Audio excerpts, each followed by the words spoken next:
교수님 안녕하십니까? 아직 강사 교수님이 지금 이제 접속 중이시라서 한 1, 2분만 조금 기다려 주시면 접속되는 대로 바로 시작하겠습니다. 잠시만 기다려 주십시오.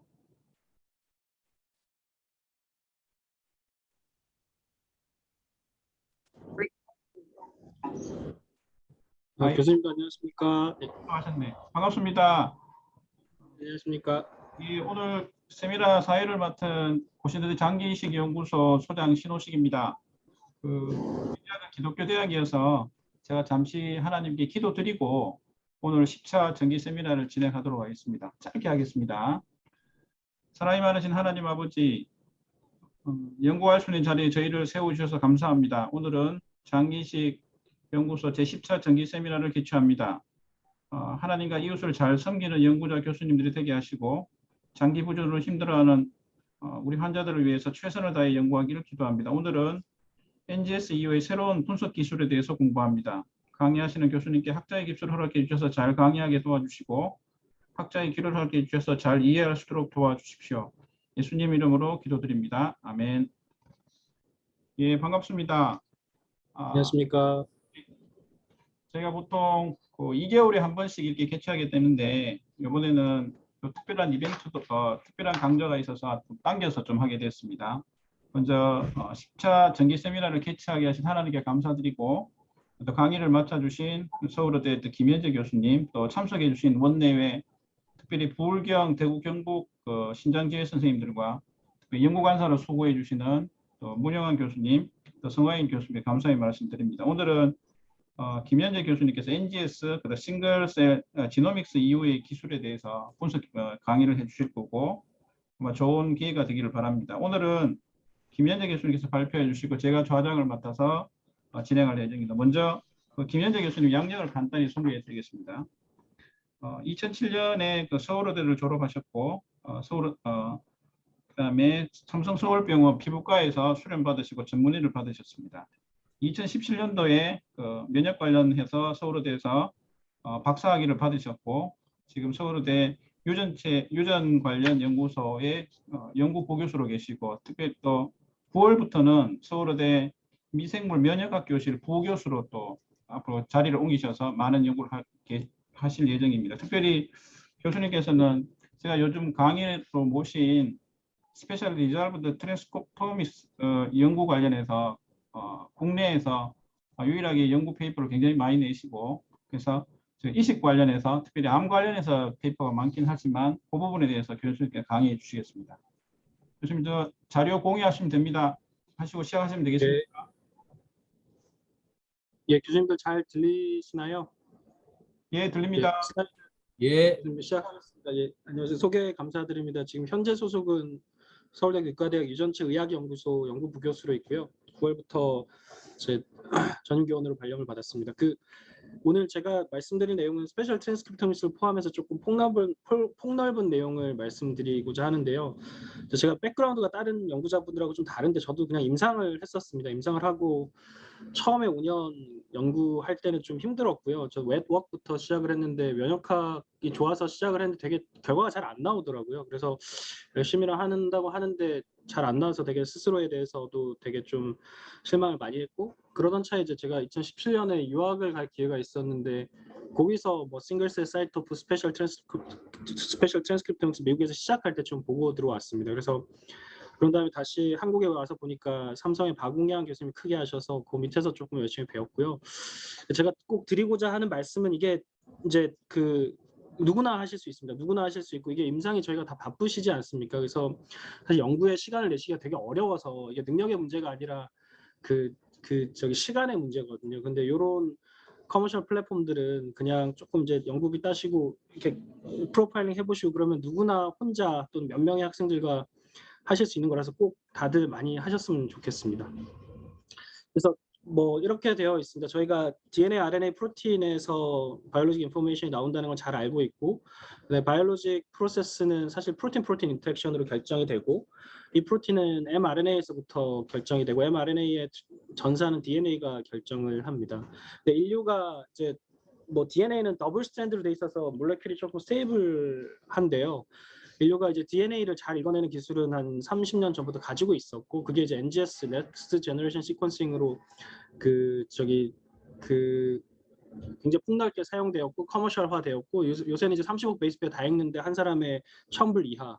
그러니까 아주 이제 액세시빌리티도 되게 더 좋아졌죠. 근데 이제 지금 제가 말씀드리려고 하는 건 RNA 프로틴 레벨에서의 이야기인데, 이 RNA도 싱글셀 레졸루션으로 이미 다 잘 읽을 수 있고요. 그다음에 프로틴도 이제 프로틴은 사실 읽으려면은 그 프로브가 중요한데, 프로브가 이제 모노클로널 안티바디입니다. 모노클로널 안티바디 뒤에다가 이제 특별한 시퀀스를 붙여가지고요. 그거를 그 시퀀스를 읽으면 이 안티바디가 붙었던 그 곳을 알 수 있는 그런 형식으로, 결국 NGS (Next Generation Sequencing이) 아주 보편화되면서 이 RNA와 프로틴을 읽을 수 있는 기술도 같이 아주 많이 발전하게 되었습니다. 설명을 요약해서 말씀드리면 2013년에 이미 네이처 메서드 오브 더 이어인데요. 네이처 잡지에서 매년 이렇게 퍼블리시를 합니다. 2013년에 이미 싱글셀 RNA-seq이라는 게 학계에 소개되었고, 2010년도 후반에 커머셜 플랫폼이 나왔고, 커머셜 플랫폼 원래 이제 웰 베이스드에서 뭐 384회 같은 데다가 쫙 셀을 뿌리면 한 웰에 하나씩 셀이 있을 수 있게 되거든요. 리미팅 다일루션이라고 하는데요. 그런 방식으로 싱글셀 RNA-seq를 하는 그룹이 있었고, 그다음에 마이크로 플루이딕스를 이용해가지고 이렇게 계속 이렇게 플루이딕스가 흘러가는데 기름 방울을 넣고 그다음 셀을 넣어주고 리에전트를 넣어주면 하나의 기름 방울에 하나의 셀이 들어갈 수 있게, 그게 이제 드랍식 방식이라고 합니다. 그 두 개가 컴피티션을 하다가 2010년도 후반에 10x 지노믹스 드랍식 방식이 거의 이제 전 세계에서 뭐 한 지분의 50% 이상을 차지하게 됩니다. 그래서 하나로 통합이 됐고요. 그다음에 최근에는 이제 스페셜 트랜스크립토믹스, 크게 플랫폼이 두 개가 커머셜화 되어 있는데, 하나는 유럽에서 온 기술, 그 호아킴이라는 그룹, 스웨덴 그룹이 만들어서 10x가 다시 수입을 했습니다. 그래서 비지움이라는 이름으로 전 세계에서 팔리고 있고, 그다음에 또 하나는 나노스트링에서 조 비첨이라는 분이 이제 회사 안에서 그 스페셜 트랜스크립토믹스 할 수 있는 기술을 만들어서 커머셜화에 성공합니다. 그래서 그거가 이제 나노스트링 지오맥스라는 이름으로 전 세계에서 팔리고 있고, 이제 그거를 이제 뭐 좀 소개 자세히 해드리려고 합니다. 이런 일을 잘 하려면은요, 이게 병원이 제일 중요합니다. 결국은 병원에서 어떤 샘플을 모으느냐에 따라서 파이널 엔드 프로덕트가 나오고요. 병원에서 근데 이게 샘플링을 할 때요, 이전처럼 저희가 벌크식 에라라든지 다른 이전에 좀 그냥 RBC 그냥 셀을 뭐 피해서 셀을 뽑아가지고 펠렛 상태로 둔다든지 이러면은 싱글셀 레졸루션으로 볼 수가 없거든요. 그래서 샘플링 할 때 이 아카이빙하는 전략도 좀 필요하고요. 그 다음에 사실 이제 샘플링 하실 때 조금 퀘스천을 가지고 샘플링을 하시는 게 훨씬 좋습니다. 이게 사이언스의 문제가 아니고 이게 모티베이션의 문제거든요. 그래서 PI 레벨에서 나는 이거를 꼭 궁금하니까 할 거야 이러면 이게 이제 연구자들한테, 연구원들 뭐 이제 펠로우들 뭐 이렇게 다 전해져 가지고 다들 열심히 하게 되거든요. 그래서 스트래티직 샘플링이 되게 중요하고, 그 다음에 그 플랜에 따른 아카이빙이 중요하고, 그거에 따라서 다양한 방식으로 어떤 질문에 맞는 프로파일링 모달리티를 쓰는 게 중요하고, 인포마틱스를 많이 물어보시는데요. 생각보다 인포마틱스는 허들이 높지 않습니다. 그냥 뭐 조금 뭐 코딩 좋아하고, 그다음에 이제 의료 정보와 이런 데 관심을 가지신 분들은 뭐 한 두세 달 정도면 누구나 하실 수 있고 뭐 그렇습니다. 그래서 이걸 가지고 뭐 타겟 디스커버리 엔진 플랫폼 이런 걸로 쓸 수도 있고요. 노즈 리스폰스를 어떤 약을 쳤을 때 어떤 약에 대한 리스폰스를 프리딕션 할 수 있는 그런 그 바이오마커 디스커버리 툴로도 쓰실 수 있고요. 장기 이식 분야에서는 뭐 저도 이제 트랜스플란테이션 이뮤놀로지를 박사 때 했었는데, 뭐 항상 제일 궁금하신 게 이제 뭐 리젝션에 대한 프리딕티브 바이오마커 이런 것들을 많이 궁금해 하시는데, 그런 것들로도 좀 쓸 수가 있고 그렇습니다. 캔서는 지금 현재로서는 저는 이거를 이제 바이올로지를 잘 이해할 수 있는, 그러니까 캔서가 일어나는 근본 원리 이런 것들을 탐구하는 데 쓸 수 있다고 믿고 있고, 뭐 저만 그렇게 생각하는 건 아닌 것 같고 페이퍼가 그런 것 쪽으로 많이 있는 것 같습니다. 이게 이제 제가 이제 뭐 이식 면역학 장기식 연구소라고 말씀하셔서 지금 현재 하고 있는 걸 하나 말씀드리면, 이제 동기신데요. 서울대병원 신장내과에서 키니 트랜스플란테이션 이에 어큐트 셀 메디에이드 리젝션이 된 사람과 안 된 사람이 있는데, 된 사람의 프리 앤 포스트 혈액과 이제 유린을 모아가지고 이 사람은 왜 리젝션이 됐고 이 사람은 왜 리젝션이 안 됐느냐. 이렇게 넘어가면서 어떤 셀 파퓰레이션이 바뀌느냐. 그 셀 파퓰레이션에서 어떤 지인들이 올라갔다 내려갔다 하느냐. 그런 것들 혹시 유린으로도 찾아낼 수 있느냐. 이런 것들을 막 시작했고요. 이제 지금 근데 키드니 트랜스플란테이션 하고 나서 요새 약 쓰면 한 10에서 20% 정도 리젝션이 된다고도 말씀하시던데 그 환자가 오기를 지금 좀 기다리고 있는 그런 상황입니다. 그래서 이게 에임이 중요한데 저희는 이제 그 circulating effector T셀에서 이펙터 T셀이라는 건 가서 공격할 수 있는 프라임드 T셀이거든요. 어큐 T셀 메디리 리액션과 관련이 있는 원인이라고 얘기하기에는 이게 디스크립티브 스터디이기 때문에 코릴레이션이란 말이 맞는 것 같고요. 그런 것들을 디파인할 수 있는 셀 서브셋이라든지 몰레큘러 셋 온 이펙터 셀에서 그런 것들을 좀 찾아보려고 하고 있습니다. 저는 이식면역학을 서울대의과대학 박정규 교수님한테 배웠는데요. 작년에 박정규 교수님하고 미국에 잠깐 갔다 왔는데 저희 선생님이 로버트 피어슨 이 카디악 서전이시는데 이분하고 인연이 있으셔서 이런 거를 제안한 적이 있습니다. 그러니까 미국에서 카디악 트랜스플란테이션 한 이후에 샘플들을 좀 주면 한국에서 이런 것들 프로파일링해서 아까와 같은 그런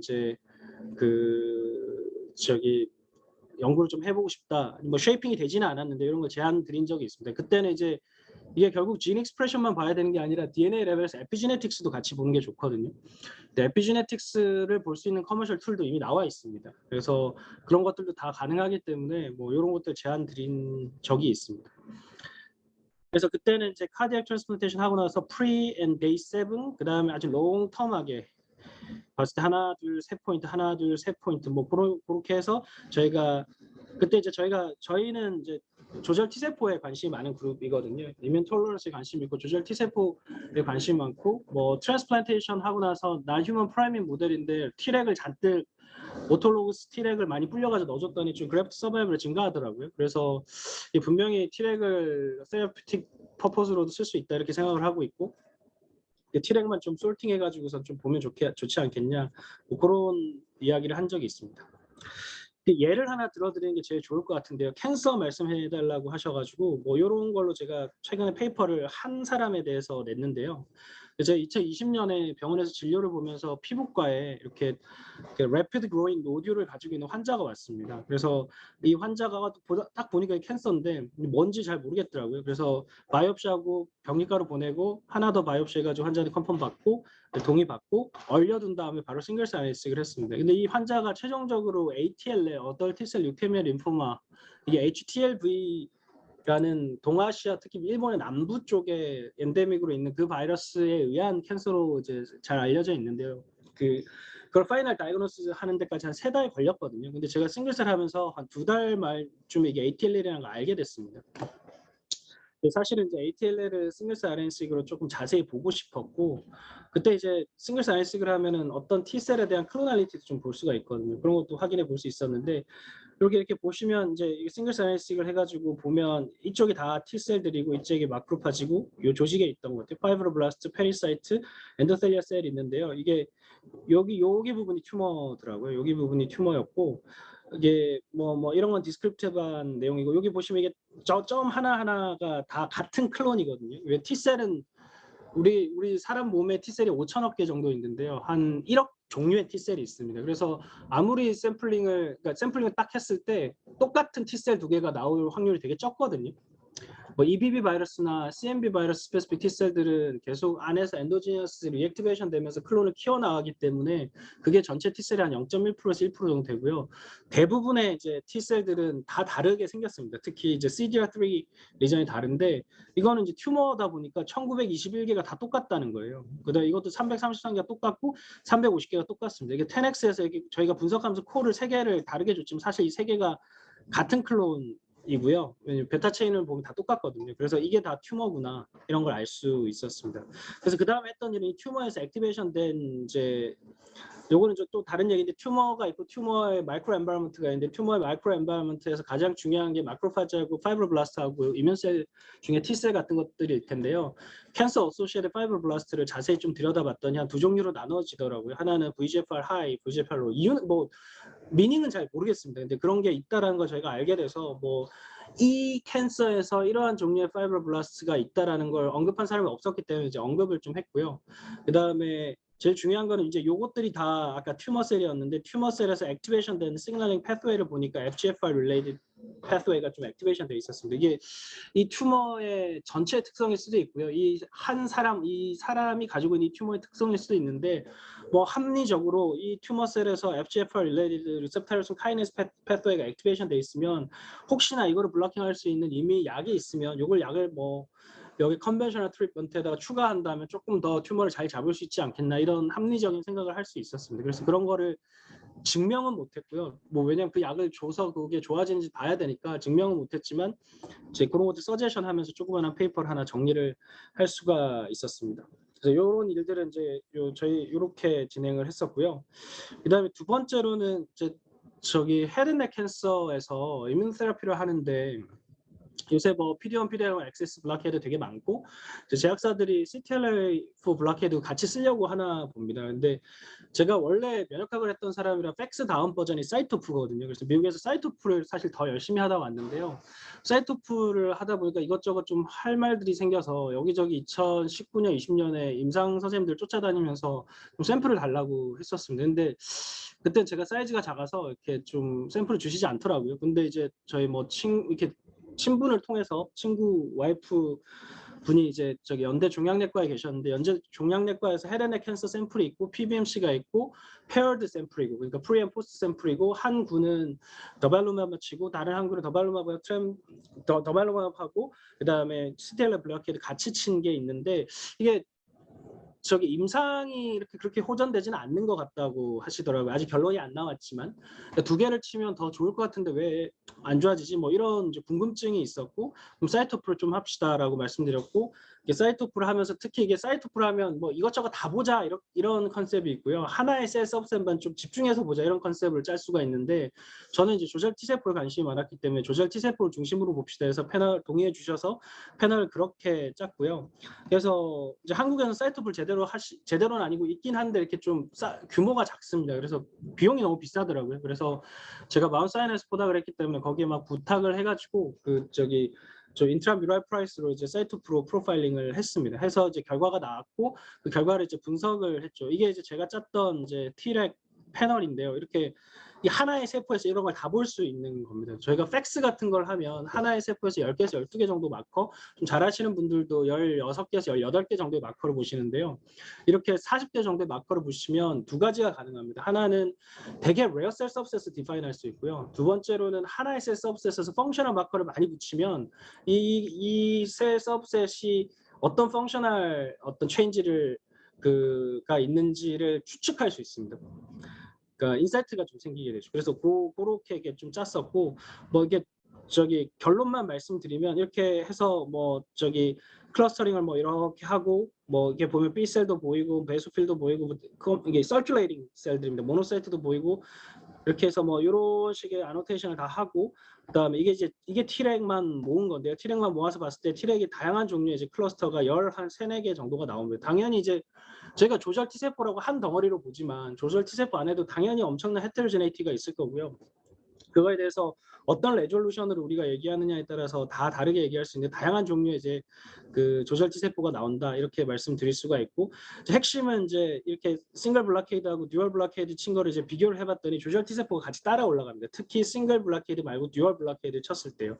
이게 이제 여러 가지 분석을 했었는데요. 뭐 이펙터 CD4 T셀, 이펙터 CD8 T셀, 그러니까 튜머를 공격할 수 있는 이펙터 셀들의 이제 프리퀀시도 올라가지만 두 개의 블락헤드를 치면 레귤레터리 시스템이 같이 올라간다 이런 결론을 낼 수가 있었고요. 그래서 이게 뭐 제가 혼자 한 내용이 아니라 더 스페시픽하게 너무 많은 내용을 퍼블리시하기 전에 말씀드리면 안 될 것 같아서 좀 브로드하게 말씀드리지만 큰 메시지는 이런 거였습니다. 두 개를 쳤을 때 임상적으로 호전되진 않았는데 그 이유가 이제 이뮨 시스템이 이뮨한 이펙터 CD8 T셀의 프리퀀시도 올라가고 분명히 약의 효과는 있었으나 레귤레터리 시스템 즉 레귤레터리 T셀의 어떤 파퓰레이션이 같이 프리퀀시가 같이 올라갔기 때문에 이제 약 효과가 없었을 것이다. 뭐 이렇게 얘기할 수가 할 수가 있었습니다. 그래서 이거는 아스코에 발표를 했고 그다음에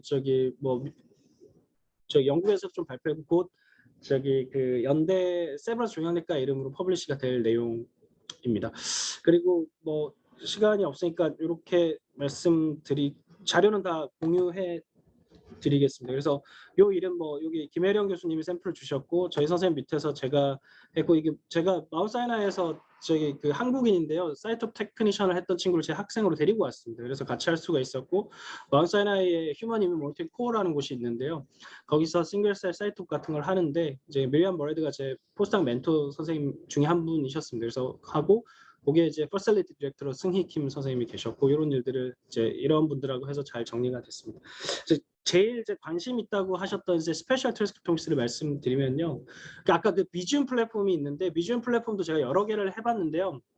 좋은 플랫폼입니다. 비지움 플랫폼은 프로즌도 되고 지금 파라핀도 되고 그다음에 그거는 퀘스천 없이도 그냥 샘플 주고 뭐 시퀀싱에서 맡기거나 아니면 뭐 이렇게 직접 데이터를 만드실 수 있고요. 한 7, 800만 원 정도 들고 그리고 한 5.5 곱하기 5.5 밀리미터 사이즈의 그 영역에 있는 정보를 한 65 마이크로미터의 동그라미 영역으로 이렇게 다 프로파일링 할 수 있습니다. 그리고 어디에서 그 트랜스크립톰 정보가 나오는지 알 수가 있기 때문에 그런 이제 그런 어떤 플랫폼이고 제가 제 학내에 들여놓은 이제 지오맥스라는 플랫폼은요 이제 나노스트링에서 만든 건데 처음은 이게 2020년에 저희 삼성 유전체 연구소에서 박영일 교수님 모실 때 이게 대장하면서 이런 걸 좀 해보자고 하셔가지고 그래서 뭐 퀘스천은 뭐 이런 거였습니다. 뭐 MSI하고 MSS가 조금 다른데 어떻게 다르냐? 이뮨 저기 그러니까 그 캔서 셀을 공격하는 이뮨셀 프로파일링이 어떻게 다르냐 이런 막연한 질문에서 시작을 했었고요.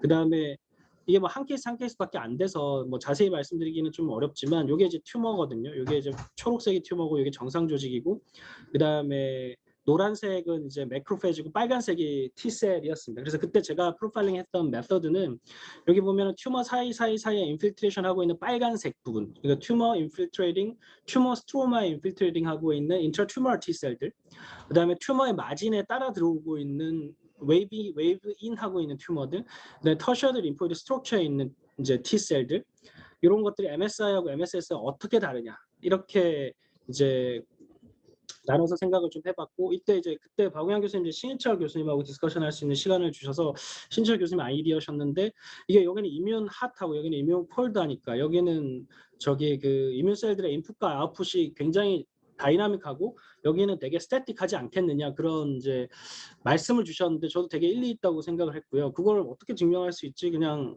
뭐 사실 잘 모르겠더라고요. 근데 분석을 해보니까 이렇게 나옵니다. MSS 콜로레탈 캔서는 터셜 리포지 스트럭처하고 펠튜머럴 에어리어하고 그 인트라튜머럴 에어리어하고 인필트레이션하고 있는 이뮨 셀들의 그 차이가 별로 안 난다는 뜻입니다. 근데 이거는 이제 MSI 튜머거든요. MSI에서는 이렇게 차이가 많이 나죠. 그러니까 이게 한 케이스 한 케이스라 제너럴라이제이션 하기 어렵지만 MSI에서는 MSS 콜로렉터 캔서보다 튜머 주변에 인필트레이션 하고 있는 이뮨 셀들의 그런 파라미터들이 굉장히 다이내믹하다 위치에 따라서. 근데 이거는 스페셜 트랜스크립토믹스를 하지 않으면 얘기하기 어렵거든요. 그래서 그런 인사이트를 좀 얻게 됐고 그때는 이게 캔서 트랜스크립톰 어세이라고 해서 1834개의 진 정도만 저희가 디텍션 할 수 있었습니다. 2021년에 와서 나노스트링이 지오맥스 중에 이제 우리가 홀 트랜스크립톰 어세이가 다 된다. 18,000개가 다 된다 이렇게 어나운스를 했고 그것도 빨리 이제 시애틀로 보내가지고 한번 해봤습니다. 해봤는데 이거는 제가 피부과니까 저희 이제 임영경 선생이라고 저희 후배인데요. 그 이제 컨젠탈 멜란시팅 리부스라는 게 있는데 컨젠탈 멜란시팅 리부스 아주 큰 멜란시팅 리부스에서 암이 발생하는 경우가 있는데요. 그 암이 발생하는 이제 그 이유라기보다는 암이 발생하고 있는데 그 암이 어떤 한 사람에서 한 위치에 따라서 어떻게 그 이뮤니 스캔 메커니즘이 작동하는지 뭐 그런 게 궁금했습니다. 여기 보시면 이게 암인데요. 암인데 암이 이렇게 M1, M2, M3, M4로 가면서 두꺼워지잖아요. 두꺼워지고 밑에 이제 이뮨 셀들이 쫙 인필트레이션 하고 있는데 어딘가에서 어떤 암 하나의 클론이 이볼루션을 이렇게 했겠죠. 근데 여기가 뭐가 다르냐?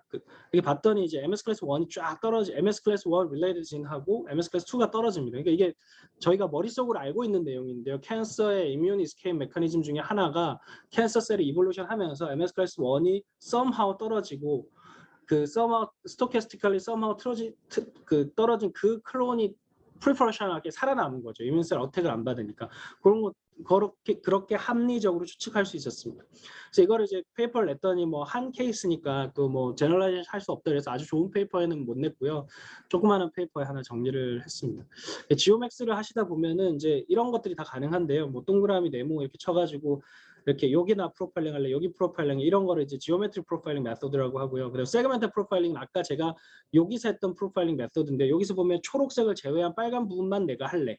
이게 가능합니다. 그걸 세그멘트 프로파일링 메소드라고 그러고 본인이 관심 있는 이제 셀들만 모아가지고 프로파일링 할 수 있는데 근데 셀을 한 100개 정도는 모아야 됩니다. 300 곱하기 300 마이크로미터 해서요. 그리고 제가 여기서 저기 했던 게 컨투어 플러팅 방법인데 여기 보시면 4번은 하나, 둘, 세 개로 나눠져 있잖아요. 그래서 이걸 제가 정하는 게 아니라 컨투어 플러팅을 해주고 갭을 얼마만큼만 줘 이렇게 하면 컨투어 플러팅이 됩니다. 컨투어 프로파일링이 됩니다. 뭐 그런 다양한 방법으로 프로파일링을 할 수가 있고요. 그래서 제가 이걸 좀 감을 잡은 후에 아예 기계를 좀 들여가지고 뭐 이것저것 일을 시작했습니다. 그래서 저희 학생들하고 저희 또 피부과 교수님하고 저희가 이제 상의를 했던 게 엑스트라마멀 파젯 디지즈라는 질환이 있는데 EMPD라는 질환이 저희가 피부과에서 배울 때 아포크라인 튜머라고 배웁니다. 근데 거기에 대해서 알려진 게 별로 없거든요. 그러면 질문이 여러 개가 나올 수 있는데 이게 진짜 아포크라인 튜머가 맞느냐? 그리고 이 튜머가 이뮨셀들을 또 끌 텐데 그 이뮨셀들은 어떤 진 익스프레션 프로파일을 가지느냐? 그래서 뭐 성공적으로 이렇게 동그라미 이렇게 친 부분을 이렇게 프로파일링 했고요. 재밌는 결과가 나왔고 이걸 제가 싱글셀도 했거든요. 그래서 그거랑 잘 매칭이 되고 있고 이것도 이제 조그마한 페이퍼에서 정리를 하려고 하고 있습니다. 여러 가지 질문 중에 이제 오래된 파라핀에서도 가능해요 이런 게 있는데요. 나노스트링에서 10년 된 파라핀 가능합니다 이렇게 얘기를 했습니다. 근데 뭐 그건 그쪽이 하는 얘기고 제가 눈으로 본 적이 없기 때문에 마침 또 제가 박사학위를 받았던 선생님이 8년 된 이제 원숭이 파라핀을 가지고 있었거든요. 그래서 그거 했더니 진짜로 나오더라고요. 그래서 나오는구나 뭐 그런 걸 알게 됐고 뭐 저기 이제 알로페시아 아레아타라는 질환도 요새 좀 핫한데 저희가 피부과 영역에서는 인플라마토리 스킨 디지즈에서 소라이시스는 어느 정도 정복돼 가고 있고 정복이 됐죠. 플락 타입은. 그 아토픽 더마타이티스에서 많은 약이 나오고 있고 근데 그게 이제 알로페시아 아레아타로 지금 넘어가고 있습니다.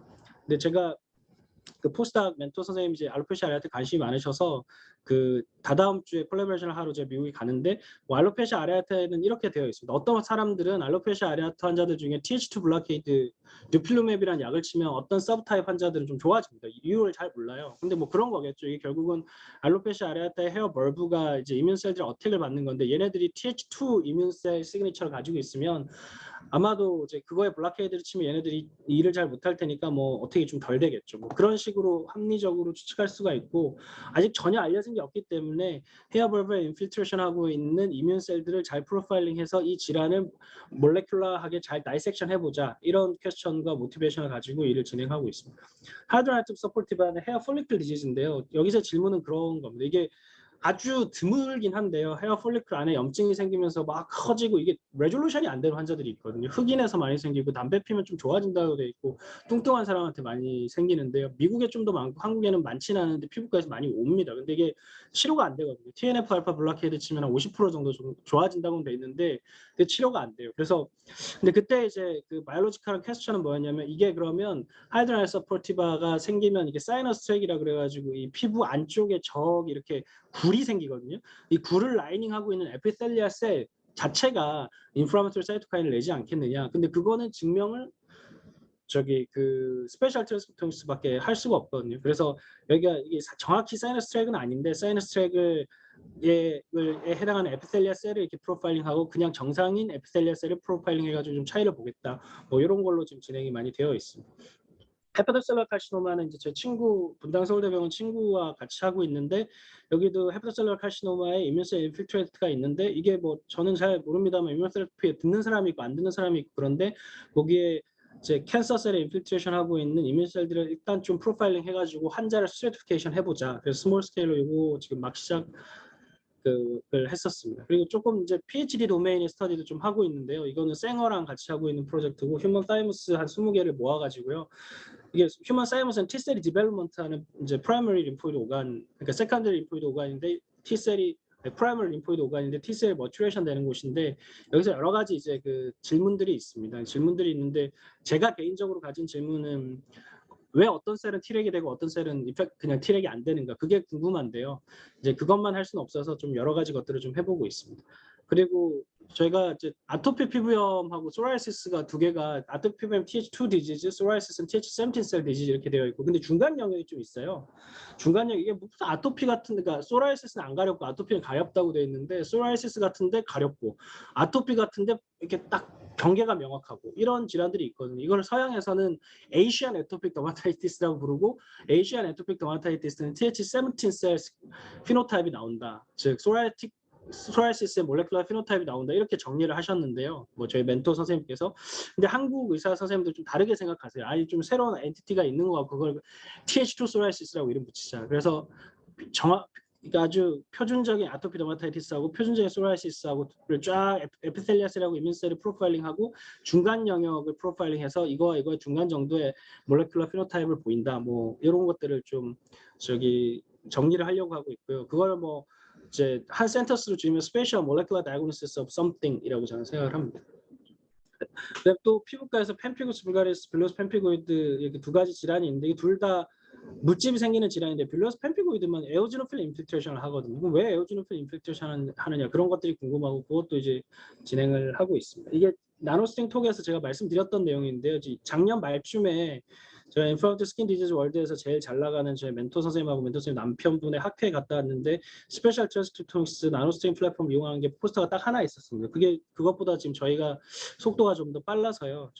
제가 가지고 있는 어떤 뭐 생각은 이렇게 플랫폼을 다 오픈해가지고 저희 한국에 계신 모든 선생님들께서 많이 사용하셔서 각 분야에 이제 리더십을 쥐었으면 좋겠다 이런 생각이고 제가 생각하기에 저 학생 때도 뭐 프리시즌 메디슨, 그다음에 트랜슬레이셔널 리서치 이런 얘기 많이 하셨는데 그거를 실제로 할 수 있는 방법이라든지 그걸 해서 무엇을 실제적으로 할 수 있는지 구체적으로 얘기해 주시는 선생님이 저는 없었던 것 같습니다.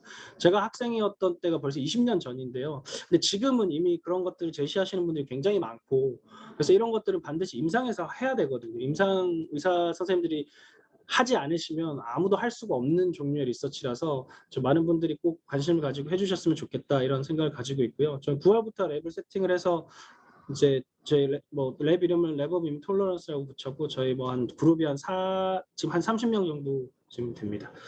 네, 여기까지 말씀드리겠습니다. 경청해 주셔서 감사합니다. 감사드립니다. 새로운 테크놀로지에서 잘 정리해 주시고 각 캔서 그다음에 피부 질환에 대해서 잘 정리해 주셔서 감사드립니다. 혹시 참석하신 교수님들 중에 질문 있으시면 부탁드립니다.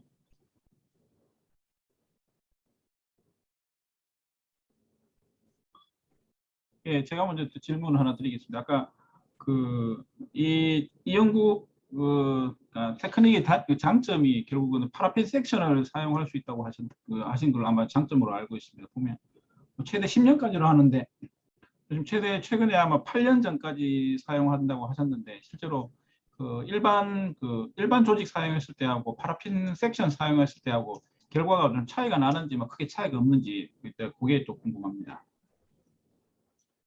이제 일반 조직이라면 그냥 얼린 조직 말씀하신 건가요? 일반적으로 바이옵시 채취한 상태, 바이어블 한 상태. 그러니까 바이어블한 상태라는 건 이제 채취하시고, 그러니까 결국 이게 연구용으로 샘플을 만드시는 방법이 두 가지가 있는데요. 바로 얼리시는 것, 그거를 용어를 스냅 프로즌이라고 하겠습니다. 아니면은 그거를 파라핀으로 만드시는 방법인데 이게 파라핀 만든다는 건 포르말린이 픽스된다는 거고 포르말린이 반응성이 높기 때문에 여러 가지 프로틴 인터랙션 링키지가 생기거든요. 그게 이제 트랜스크립트에서도 마찬가지 현상이 일어나서요. 우리가 결국은 그 조직에서 mRNA 정보를 읽어내는 기술인데 반응성 높은 포르말린에 담갔다가 나온 조직은 그 전체의 길이의 트랜스크립트의 시그널을 다 얻어낼 수 있는 방법이 없습니다. 그래서 지금 파라핀으로 시그널을 얻는 기술들은 비지움도 그렇고 나노스팅도 그렇고요. 그 트랜스크립트가 뭐 길이가 한 2000 베이스 페어라면 그래도 2000 베이스 페어 중에 다 쪼각쪼각 나 있다고 하더라도 그 트랜스크립트에 스페시픽한 시퀀스가 있지 않겠습니까? 그 시퀀스의 상보적인 프라이머를 한 5종류를 짭니다.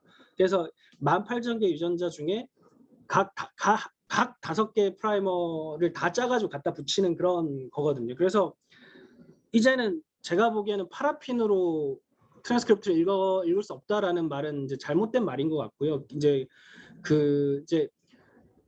이제 기술적으로 봤을 때 이제 파라핀에서 시그널을 읽어내는 능력은 이제 머추레이션이 다 됐는데요.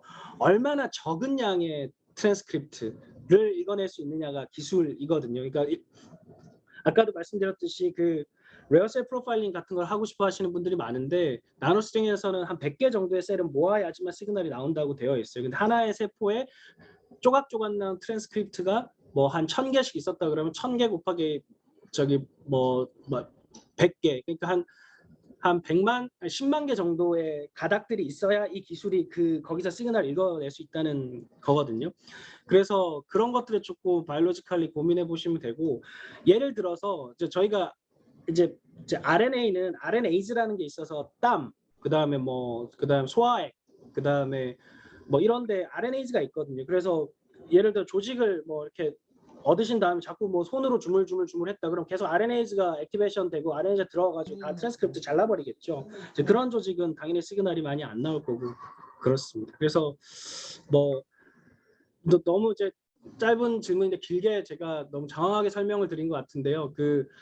하스피탈 그러니까 표준 프로토콜에 따라서 병원에서 만든 파라핀 조직은 별로 프로파일링 하는데 문제가 없는 것 같습니다. 근데 이제 랩 베이스로 이제 인디비주얼리 만든 파라핀 같은 경우는 조금 문제가 있는 경우도 좀 봤습니다. 왜냐면 그거 뭐 누가 언제 어떻게 만드는지 전혀 모르잖아요. 그래서 그런 것들은 좀 안 되는 경우도 있는 것 같고요. 그다음에 제가 왜냐하면 그 말씀을 드리는 건 또 현실적 예를 하나 드리는데 어떤 교수님이 코비드 렁 파라핀 주면서 좀 해달라 하셔서 이제 그걸 근데 어떻게 만드셨습니까? 그랬더니 뭐 본인 잘 모르시겠대요. 뭐 누구한테 물어볼 수 있습니까? 그것도 뭐 자기가 받아온 거라 모르시겠대요. 그러면 어떻게 누가 만들었는지 모르는 파라핀 조직인데 그리고 그것 코비드 렁이었거든요. 그럼 코비드 환자가 돌아가시고 나서 얼만큼 지나서 누가 어떻게 만들었는지 모르는 상태에서 프로파일링 하는 건 좀 위험할 것 같아서 그걸 좀 섹션을 한 다음에 그거를 이제 RNA 퀄리티를 재는 또 툴들이 있거든요. 그걸 재봤더니 좀 너무 낮게 나오더라고요. 그래서 이거는 안 하시는 게 좋지 않겠습니까? 이렇게 말씀드렸던 적이 있습니다. 네, 감사드립니다. 그 이식 분야 같은 경우에 최근에 올해 이제 저희들의 이제 키드니 분야에서 키드니 인터내셔널의 좀 높은 저널인데 거기에 이제 T셀 셀룰러 리젝션 관련해서 이제 그 방법으로 해서 실제로 같은 그 T셀 TCR이 왔을 때 차이점에 대해서 나왔던 게 있습니다. 근데 이제 특히 이식하는 고형장기 이식 분야에 대해서의 관심은 최근에는 항체 매개선 거부 반응, 아마 그때 한번 3.5에서 말씀을 드렸었고, 항체 매개선 거부 반응 같은 경우는 조직 검사상으로는 비슷하긴 한데 예를 들어 DSA가 있고 없고에 대해서 차이 가능을 하지만 항체 매개선 거부 반응 환자들의 파라핀 섹션을 가지고 해서 이게 비슷한 환자들에 대해서 이게 요 테크닉을 좀 적용하면은 실제로 그 트랜스크립톰의 차이라든지 그걸 통해서 아까 말씀해 주셨던 이게 뭐 리젝션 마커라든지 그런 걸로 좀 쓰일 수 있는 가능성이 있을 것 같은데 교수님 생각은 어떠신지요? 그러니까 조직에 항체가 붙어서 조직에 데미지를 입는 경우는 두 가지인데요. 면역학적으로 거기에 컴플리먼트 액티베이션 돼가지고 라인 시그널이 들어가는 그러니까 멤브레인 어택 컴플렉스가 생겨서 하는 거랑 NK 셀이 공격하는 거랑 두 가지일 거고 공격 받은 세포에서는 이제 캐스페이스 9을 중심으로 그러니까 익스트린직 다잉 시그널이 들어가서 죽는 거니까 그런 것들로 인해서 에이포토시스가 일어나고 있는 셀들이 좀 보일 가능성이 있고 이게 컴플리먼트가 메인이냐 뭐 조금 NK가 메인이냐 그런 것들을 좀 볼 수가 있으실 것 같고 근데 뭐 이게 제가 너무 막연한 말씀이라서 이게 해보기 전에는 모릅니다가 정확한 답인 것 같습니다. 감사합니다. 실제로 지금 TCR 관련해서 페이퍼가 지금 하나만 나오는 상태라서 아마도 그 AMR 만드는 환자들에 대한 그 파라핀 섹션 가지고도 그냥 몇 명 가지고 하면은 그게 아마 일단 처음에 의미가 있을 것 같고 나중에 데이터가 많이 모이면은 이게 분류할 수 있는 그 리젝션 마커로서 좀 이렇게 한번 시도해 볼 수 있지 않을까 개인적으로 생각이 듭니다. 그리고 아까 또 하나 질문은 그 교수님께서 T렉에 관심이 많으셔서 저희도 이제 T렉 관련해서 일부 연구들을 조금 하고 있긴 한데 아까 좀 인상적이었던 게 같은 트랙이라도 이게 어떤 이게 좀 성상을 확실히 좀 구분할 수 있는 결국은 그 트랙 마커, 서페이스 마커라는 게 그 트레디셔널 마커는 있긴 하지만 이게 워낙 달라서 들어가서 예를 들어서 아까 말씀드린 체내에 투여했을 때 어떤 경우에 갑자기 이게 이펙터 T셀로 막 바뀌고 막 이런 경우가 있어서 그래서 교수님 보시기에 이그 테크닉을 이용하면은 T렉 좀 더 표어한 T렉을 찾을 수 있는 그런 가능성이 훨씬 높아지는지 그게 궁금합니다. 어떠세요? 예, 그러니까 같은 말씀을 다른 표현을 하자면 이제 스테빌리티인데요. Treg의 스테빌리티. Treg의 스테빌리티와 관련 있는 진 익스프레션 프로파일 또는 에피지네틱 시그니처들을 찾을 수 있다고 저는 개인적으로 생각합니다. 시간이 좀 걸리겠죠. 근데 뭐 지금까지 알려져 있는 거는 사이믹 트랙이 페리페럴 트랙보다 조금 스테이블하고, 인플라마토리 컨디션에 놓여 있는 트랙들이 이제 그 이펙터 T로 잘 바뀌고 그런 것들인데, 그게 그냥 이렇게 단순하게 진 익스프레션 뭐 싱글셀 요 정도 해가지고 찾을 수 있을 거라고 저는 생각하지는 않고요. 그게 분명히 에피지네틱 시그니처가 있을 거예요. 에피지네틱 시그니처가 있어서 폭스3 업스트림에 에피지네틱 관리 아주 스테이블한 이제 장치가 있으면 걔네들은 흔들리지 않을 것이고, 근데 에피지네틱 관리 언스테이블한 사람 그 트랙들은 좀 주변의 영향을 잘 받아가지고 이렇게 좀 이펙터 T로 바뀌고 그럴 거라고 추측하는데요. 뭐 그것도 뭐 공부를 좀 더 많이 해보고 데이터를 더 많이 봐야 좀 말씀드릴 수 있을 것 같고, 이게 근데 싱글셀이나 이런 걸 해보면 하여튼 T랙을 좀 더 잘게 나눌 수 있는 거는 확실합니다. 예, 뭐 다 다르더라고요. 네. 좋은 답변 감사드립니다. 실제로 아까 교수님 강의 중에 말씀하셨던 텀 중에 프리시즌 메디슨이라는 단어, 그게 아마 최근에도 결국은 같은 환자에 대해서 비슷한 환자군에 대해서 요즘 약 쓰는 게 비슷할 수밖에 없는 상황인데, 아마 T렉 같은 경우는 향후에 결국 면역 반영의 유도에 굉장히 중요하기 때문에 최근에 있었던 미국 지도자 교수님 같은 경우 T렉 관련해서 이제 새로 익스텐션 할 수 있는 아주 간단한 기술이 만들어져서 아마 이게 향후에는 체내에 투입되고 결국 면역 반영으로 그러니까 환자마다 맞는 결국 순수한 T렉을 아까 말씀드린 스테빌리티가 굉장히 중요할 것 같고, 그 하는 데 있어서 아마 이 테크닉이 좀 도움이 되지 않을까 개인적으로 생각이 듭니다. 예, 예, 저도 그렇게 생각합니다. 참여하신 교수님도 혹시 질문이나 코멘트 있으시면 부탁드립니다.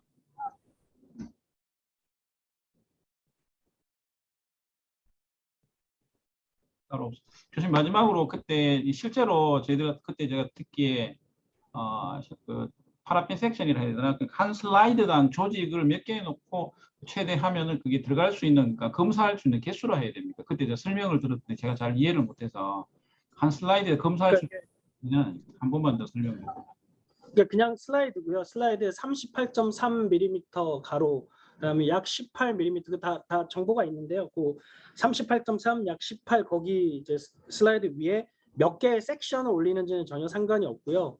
그 섹션에서 12군데를 프로파일링 하는 데마다 비용이 이렇게 걔네들이 그렇게 짜놨어요. 그래서 그리고 슬라이드는 4개 단위로 프로파일링 하는 게 제일 좋고요. 그래서 4개 48 AOI 이런 식으로 하거나, 조금 더 사이즈 크게 하시고 싶은 분들은 뭐 12개 곱하기 16개 해가지고 192 AOI 16개 슬라이드, 16개 슬라이드에 섹션은 그 영역 안에 몇 개를 올리셔도 상관이 없는데, 이제 뭐 조직이 크면 한 개밖에 못 올리실 거고요. 조직이 조그만 거면 여러 개를 이렇게 올리시면 되고, 실제적으로 한 사람의 여러 군데를 보는 것도 의미 있지만 그러니까 1번, 2번, 3번, 4번 환자의 각 3군데씩을 보는 게 1번 환자의 12군데를 보는 것보다 조금 더 가치 있는 데이터라서, 이제 되게 이제 설명을 드리면 하나의 슬라이드에 여러 개의 섹션을 올리고자 하시는 분들이 되게 많습니다. 그래서 병리과에서는 티슈 마이크로 어레이 얘기를 많이 하고요. 어레이,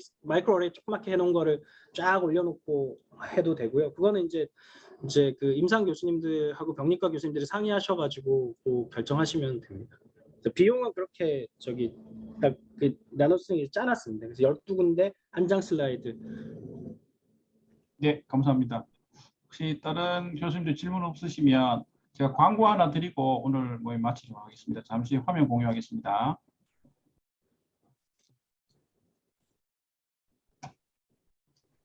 네, 오늘 그 강의해 주신 특별히 우리 김현재 교수님 같은 경우 임상을 또 하셨던 분이어서 임상하고 기초를 이렇게 잘 조화롭게 잘 해셔서 잘 발표해 주셔서 감사드리고, 임상 의사들이 해야 될 일들에 대해서 잘 지적해 주셨는 것 같습니다. 너무 감사드립니다. 오늘 참석해 주신 원내 교수님과 또 특별히 부울경 대구 경북 지역 심장내과 선생님들, 그리고 강의해 주신 교수님께 감사드리고, 마지막으로 8월 5일 금요일에 오후 1시에 11차 정기 세미나가 있습니다. 그때는 Failed and Grafted Management에 대해서 울산의대 생의학 연구소장이면서 의생명연구원장이신 이종수 교수께서 강사로 준비해 주시고 이막 소장님께서 좌장을 맡아주셨습니다. 오늘 참석해 주신 교수님께 감사드리고 강의해 주신 김현재 교수님께 다시 한번 감사드립니다. 오늘 14 세미나는 여기서 마치겠습니다. 감사합니다.